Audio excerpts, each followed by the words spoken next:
Doing these basic things after having had liposuction can absolutely ruin the results. Liposuction is a surgical procedure in which tissue is removed, and it's really fat tissue which is removed surgically from the body. This can be carried out under local anesthesia if it's small areas, local anesthesia with some twilight sedation if they're slightly bigger areas, or general anesthesia if it's a more major procedure, including tissue resection with tummy tucks and arm lifts. At the end of the day, it is a surgical procedure and it should be treated as such. It has its risks and it has its side effects, and it should be considered with that in mind. It's very important to have a proper consultation with the surgeon, going through what will be involved, what the side effects, the risks are, and what the possible outcomes are. It's also important to go away and think about the procedure really carefully and to be absolutely sure that all your questions have been answered before you agree to go and have the procedure. I would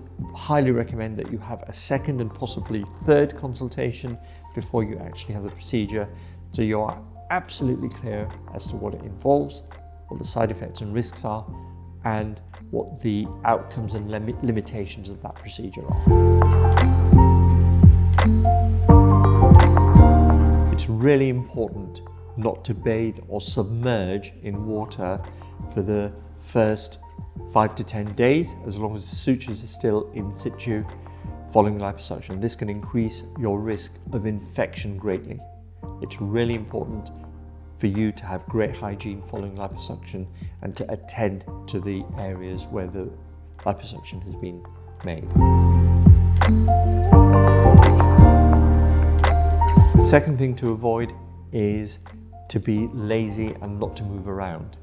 Don't forget, liposuction is a surgical procedure, and if you're sedentary, you can increase your risk of developing a deep vein thrombosis.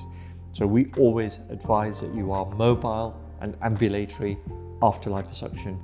Move around gently and make sure that you're getting gentle exercise. It's really important to wear your compression garment. If you don't, the swelling will be much more than it should be, and also this can affect the outcome, because by compressing the areas, we're helping the healing to occur much better. We're also positioning the tissues where they should be as they tighten and retract. Another thing you shouldn't do is eat unhealthily. It's really important to eat healthily, because liposuction isn't a golden bullet. We need to keep the weight off. If you start overeating, then what you will get is you will get weight gain and fat being deposited in areas where you've had the liposuction. Not smoking is essential following any surgical procedure, and with liposuction especially so, because smoking increases your risks of post-operative complications by at least 7-fold. Your risk of infection goes up, your risk of poor wound healing goes up, and wound breakdown. Your risk of developing necrosis in the tissues will also go up. So it's really important not to smoke and avoid smoky environments. The other important thing following liposuction is not to expect instant results. Immediately after liposuction, you will have quite a significant amount of swelling.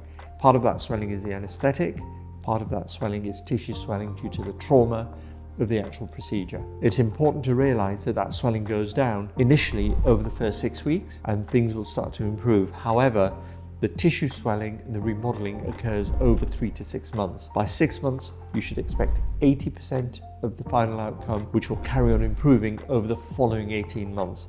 So the remodeling actually stops at about 2 years following the procedure. It's really important to report any concerns you have, especially if you think you've got an infection following the liposuction procedure. You'll notice this by increase in pain, discomfort. The areas will be red, hot, swollen. You may have a discharge. You may feel unwell and shivery. Any of those things, you should report back to your surgeon and get help immediately. It's important to follow the aftercare procedure and have the follow-ups as organized by your surgeon.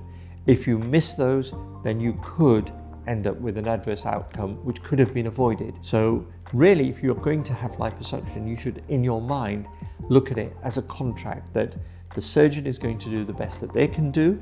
They're going to follow you up, but it's your responsibility then to follow the aftercare instructions and to come and attend for the follow-ups at the given time. If you want to come and talk to us about any aspect of cosmetic or aesthetic treatments, then we're here. We've got the right expert for you. Come and have a chat.